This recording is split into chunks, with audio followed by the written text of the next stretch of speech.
HM আল আমিন রায়হান জানতে চেয়েছেন, ছেলে সাবালক হয়েছে, বিয়ের জন্য শারীরিক ও আর্থিকভাবেও প্রস্তুত, কিন্তু মাতা পিতা এখন বিয়ে করাবে না। এদিকে ছেলের যৌবনের তাড়নায় বিভিন্ন ফিতনায় জড়িয়ে পড়ছে। এখন প্রশ্ন হলো, এমত অবস্থায় মাতা পিতা সম্মতি ব্যতীত গোপনে বিয়ে করা যাবে কিনা ফিতনা থেকে বাঁচার জন্য?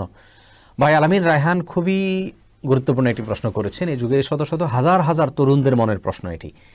এই প্রশ্নের উত্তরে বলবো, মা বাবা এবং অভিভাবকদের অনুমতি সাপেক্ষে বিয়ে করার ভেতরেই কল্যাণ নিহিত রয়েছে।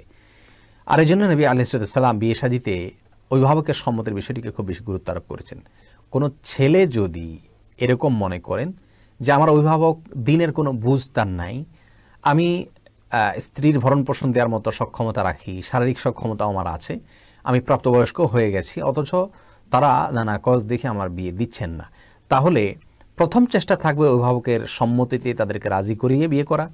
যদি সেটা কোনোভাবেই করা না যায় এবং আমি গুনাহে লিপ্ত হয়ে যাব, এমনকি রোজা রেখেও কুলাতে পারছি না, পরিবেশটাও আমার অনুকূলে না, আমি গুনাহে লিপ্ত হওয়ার সমূহ আশঙ্কা আছে, এরকম যদি হয় তাহলে সেক্ষেত্রে অন্য কোনো ব্যক্তিকে অভিভাবক বানিয়ে, অর্থাৎ কোনো আলেম, স্থানীয় কোনো ইমাম তাকে অভিভাবক বানিয়ে হলেও, অথবা বড় ভাই যদি সম্মত থাকেন তাকে অভিভাবক বানিয়ে হলেও বিয়ে শাদী করে নেওয়া যাবে। অর্থাৎ অভিভাবক যদি দিনই কোনো যৌক্তিকতা না দেখিয়ে সম্পূর্ণ দুনিয়াবী দৃষ্টিকোণ থেকে তিনি সন্তানকে বিবাহ দিতে বিলম্ব করেন এবং সেক্ষেত্রে সন্তান গুনাহে লিপ্ত হয়ে যাওয়ার সমূহ শঙ্কা থাকে, তাহলে সেক্ষেত্রে বুঝতে হবে এই অভিভাবকের ইসলামী শরিয়ার দৃষ্টিকোণ থেকে যে অভিভাবকত্ব, সেই অভিভাবকত্ব করার হকই তার আর নাই, সে যোগ্যতাই তিনি খুইয়েছেন।